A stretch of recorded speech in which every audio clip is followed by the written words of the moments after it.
الحمد للہ رب العالمین والصلاة والسلام علی سید الانبیاء والمرسلین نبینا محمد وعلی آلہ وصحبہ اجمعین اما بعد۔ تمام قسم کی حمد و ثنا اللہ رب العالمین ہی کے لیے لائق اور زیبا اور سزاوار ہے، جو سارے جہان کا خالق و مالک اور پالنہار ہے، جس نے ہمارے لیے بہترین عبادت کرنے کے مواسم بنائے، اور اللہ رب العالمین نے خصوصاً یہ مہینہ رمضان کا مغفرت کا مہینہ، خیر و برکت کا مہینہ، رحمت کا مہینہ بنایا، جس میں ہم زیادہ سے زیادہ عبادت کر کے نیکیاں جمع کر سکیں اور اپنے گناہوں سے توبہ کر سکیں۔ جس قدر اللہ رب العالمین کی تعریف کی جائے کم ہے، ہر حال میں ہم اسی سے مدد طلب کرتے ہیں اور اس کا شکر ادا کرتے ہیں، اور درود و سلام ہو تمام انبیاء کرام پر، خصوصاً پیارے نبی جناب محمد رسول اللہ صلی اللہ علیہ وسلم پر، جس ہستی کے ذریعہ اللہ تعالیٰ نے ہم تمام لوگوں کو فلاح یابی، ہدایت، کامیابی کا راستہ دکھایا، اور ہر ایک انسان کو اسی اسوہ اور طریقے کو اپنا کر کامیابی اور کامرانی مل سکتی ہے۔ اس ذات گرامی پر انگنت درود اور سلام نازل ہو۔ اللہم صلی علی محمد و آلہ وبارک وسلم۔ حمد و صلات کے بعد شیخ صاحب نے، چونکہ رمضان کا یہ آخری مہینہ چل رہا ہے، جس کے اندر شیخ صاحب نے بہت ہی قیمتی نصیحتیں کی ہیں کہ اللہ کے رسول صلی اللہ علیہ وسلم رمضان کے آخری عشرے میں بہت زیادہ محنت کرتے تھے، جیسا کہ مشہور حدیث ہے حضرت عائشہ رضی اللہ تعالی عنہا سے، کان النبی صلی اللہ علیہ وسلم یجتہد فی العشر الاواخر ما لا یجتہد فی غیرہ، کہ نبی کریم صلی اللہ علیہ وسلم رمضان کے آخری عشرے میں اتنی عبادت کرتے تھے، عبادت میں اتنا زیادہ محنت کرتے تھے کہ دوسرے دنوں میں اس قدر عبادت نہیں کیا کرتے تھے۔ تو ظاہر سی بات ہے کہ رمضان کا یہ آخری عشرہ چل رہا ہے اور بہت کم دن باقی رہ گئے ہیں کہ رمضان کا مہینہ مکمل ہو جائے گا، تو اس میں ہمیں زیادہ سے زیادہ محنت کرنا چاہیے، عبادت کرنا چاہیے۔ بہت سارے لوگ اعتکاف بیٹھے ہیں، اور اسی طرح سے اعتکاف کچھ دنوں کے لیے بھی بیٹھ کر کے ہمیں زیادہ سے زیادہ عبادت کرنا چاہیے، لیلۃ القدر کے حصول کے لیے کوشش کرنا چاہیے، اس لیے کہ جو لیلۃ القدر کو پا گیا وہ 1000 مہینے کی راتوں کی عبادت سے بہتر ہے۔ تو ظاہر سی بات ہے یہ بہت کم وقت بچے ہیں، اور شیخ صاحب نے ذکر کیا کہ ہمیں اس میں بھی اگر ہم نے غلطیاں گزشتہ ایام میں کی ہیں، اور اگر اللہ تعالیٰ نے ہمیں ہدایت دے دی اور ہم ان چند دنوں کے اندر عبادت کریں، اللہ تعالیٰ سے توبہ کیے، تو انشاءاللہ یہ بھی ہمارے لیے خیر و بہتر ہوگا۔ اللہ تعالیٰ فرماتا ہے فَاتَّقُوا اللَّهَ تَعَالَى وَأَطِيعُوهُ، کہ اللہ رب العالمین ہی سے ڈرو اور اسی کی اطاعت کرو، فرما برداری کرو۔ لہٰذا ہمیں ہر حال میں اللہ سے ڈرنا اور ساتھ ہی ساتھ اسی کی اطاعت اور فرما برداری کرتے رہنا چاہیے۔ شیخ صاحب نے یہاں یہ بات بھی بتائی کہ ہمیں اللہ رب العالمین سے طلب کرتے رہنا چاہیے، مانگنا چاہیے، اسی سے ہر وقت لو لگانا چاہیے، اور اپنے اوقات کو مسجدوں میں اسی طرح سے عبادت میں لگائیں، خاص طور پر رات کے تہائی حصے کے اندر۔ اس میں اللہ رب العالمین خود نزول فرماتا ہے اور کہتا ہے کوئی میرا بندہ جو مجھ سے مانگے میں اسے دوں، اور اسی طرح سے اللہ رب العالمین اس بندے سے اعلان کرتا ہے کہ کون ہے جو اللہ تعالیٰ سے مغفرت طلب کرے اور اللہ تعالیٰ اس کی مغفرت کر دے۔ تو اللہ تعالیٰ سے مانگنا چاہیے، خاص طور پر ان راتوں کے اندر عبادت میں، قیام میں، اور اسی طرح سے تلاوت میں، ذکر اذکار میں، اور خصوصی طور پر وہ دعا جو حضرت عائشہ رضی اللہ تعالی عنہا کو نبی کریم صلی اللہ علیہ وسلم نے سکھایا تھا، کہ جب انہوں نے پوچھا کہ اللہ کے رسول میں اگر لیلۃ القدر کو پا جاؤں تو کیا پڑھوں، تو نبی صلی اللہ علیہ وسلم نے فرمایا تم پڑھو اللہم انک عفو تحب العفو فاعف عنی، کہ اللہ تو معاف کرنے والا ہے، تو معافی کو پسند کرتا ہے، لہٰذا تو مجھے معاف کر دے۔ تو بہت بڑی کامیابی ہے اگر اللہ تعالیٰ ہمارے تمام خطاؤں کو معاف کر دے، تو پھر بندے کے لیے خیرات کے، بھلائی کے، ہر طرح کے دروازے عافیت کے کھل جائیں گے، تو اس لیے بہت ہی قیمتی دعا ہے۔ اسی طرح سے شیخ صاحب نے ہمیں بہت ساری نصیحتیں کی ہیں کہ ان مبارک راتوں کے اندر جو ہم عبادت کرتے ہیں، اگر دیکھا جائے تو یہ امید کی رات ہے، اس لیے کہ ان راتوں کے اندر ہم اللہ سے امید لگاتے ہیں کہ لیلۃ القدر مل جائے، اللہ تعالیٰ ہمارے خطاؤں کو معاف فرما دے، اللہ تعالیٰ ہماری تمناؤں کو جو جائز تمنائیں ہیں اسے پورا کر دے۔ اور کیوں نہ ہو، اس لیے کہ لیلۃ القدر کے اندر ہی رمضان میں قرآن کریم کا نزول ہوا، تو ظاہر سی بات ہے اس کی بہت ہی زیادہ برکت ہے، اور اللہ رب العالمین نے اس کا مقام مرتبہ بہت ہی زیادہ کیا ہے۔ تو میرے بھائیوں، شیخ صاحب نے جہاں بہت ساری نصیحتیں کی وہاں یہ بھی کہ رمضان کے تعلق سے اللہ کے رسول صلی اللہ علیہ وسلم نے فرمایا ہے کہ من صام رمضان ایمانا و احتسابا غفر له ما تقدم من ذنبه،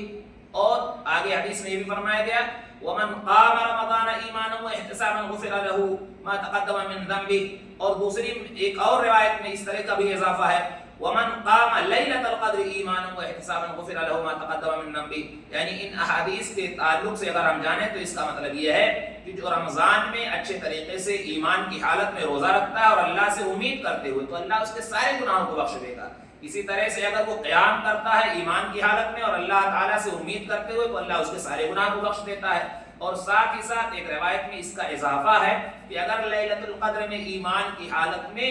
قیام کرتا ہے اور اللہ سے امید اجر و ثواب کا تو اللہ اس کے سارے گناہ کو معاف فرما دیتا ہے۔ تو شیخ صاحب نے کہا اس سے ہمارے لیے بہت ہی بڑی کامیابی ہے اور ہمیں چاہیے کہ ہم اللہ رب العالمین سے مانگیں، دعا کریں، اللہ ہماری دعاؤں کو قبول کرے گا۔ تو اس طرح سے اگر ہم اللہ سے مانگتے ہیں، دعا کرتے ہیں، تمنا کرتے ہیں، ذکر و اذکار کرتے ہیں، نیکیاں کرتے ہیں تو ہمارے لیے بہت بڑی کامیابی ہے، کیونکہ یہ بار بار یہ برکت والے مہینے نہیں آتے۔ تو اس لیے ہمیں چاہیے کہ اگر جو ہمیں معمولی دن اس میں بچے ہیں اس کی اہمیت کو سمجھیں۔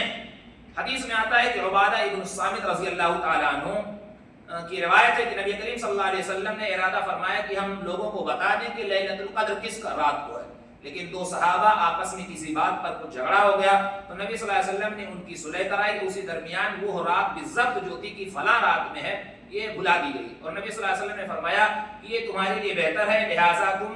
طاق راتوں میں ڈھونڈو رمضان کے آخری عشرے میں۔ بعض روایتوں میں خاص ہے کہ 29ویں میں، بعض میں 27ویں میں، بعض میں 25ویں میں، اور زیادہ تر روایتوں میں یہ ہے کہ رمضان کے آخری عشرے میں، جیسے کہ حدیث میں تحروا لیلۃ القدر فی وتر من العشر الاواخر من رمضان، رمضان کے آخری عشرے کی طاق راتوں میں ڈھونڈو۔ اسی لیے نبی صلی اللہ علیہ وسلم رمضان کے آخری عشرے میں مکمل عبادت کرتے تھے، زیادہ سے زیادہ عبادت کرتے تھے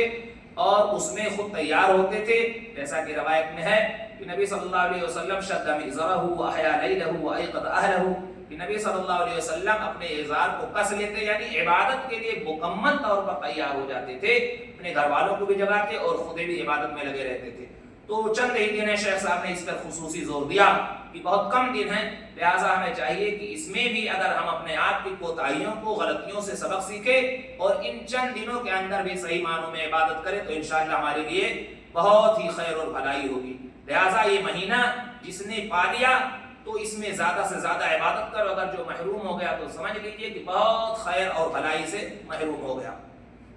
اسی طرح سے شیخ صاحب نے یہ خطبہ دیتے ہوئے یہ بات بھی بتائی کہ ہمیں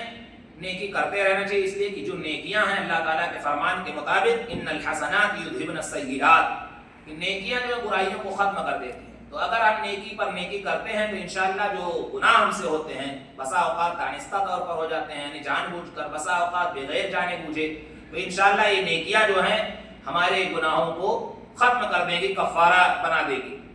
ساتھ ہی ساتھ شیخ صاحب نے کچھ نصیحتیں عید کے متعلق کی ہیں اور ساتھ ہی ساتھ زکوٰۃ فطر کے متعلق کی ہیں۔ تو شیخ صاحب نے قرآن کریم کی آیت پڑھی کہ اللہ تعالیٰ فرماتا ہے وَلِتُكْمِلُوا الْعِدَّةَ وَلِتُكَبِّرُوا اللَّهَ عَلَىٰ مَا هَدَاكُمْ وَلَعَلَّكُمْ تَشْكُرُونَ، کہ تم گنتی کے جو دن ہیں اسے پورا کرو، یعنی رمضان کا مکمل روزہ رکھو اور اللہ کی تکبیر بیان کرو، اللہ تعالیٰ نے جس طرح تمہاری رہنمائی فرمائی ہے، اور تم اس کے شکر گزار ہو۔ تو تکبیر بھی یہ اسلام کے شعائر میں سے ایک شعیرہ ہے اور نبی کریم صلی اللہ علیہ وسلم کی سنت ہے، لہٰذا جب چاند نکل جائے تو ہمیں پھر جب تک نماز عید نہ ہو جائے ہمیں تکبیر پڑھتے رہنا چاہیے۔ حتیٰ کہ صحابہ سے، سلف سے ثابت ہے کہ وہ بازاروں میں یا راستے میں چلتے تھے تو زور سے بلند آواز سے تکبیریں کہا کرتے تھے۔ ہاں البتہ جو خواتین ہیں، عورتیں ہیں، وہ پست آواز سے دھیرے دھیرے اپنا بھی وہ تکبیر کہتی رہیں گی۔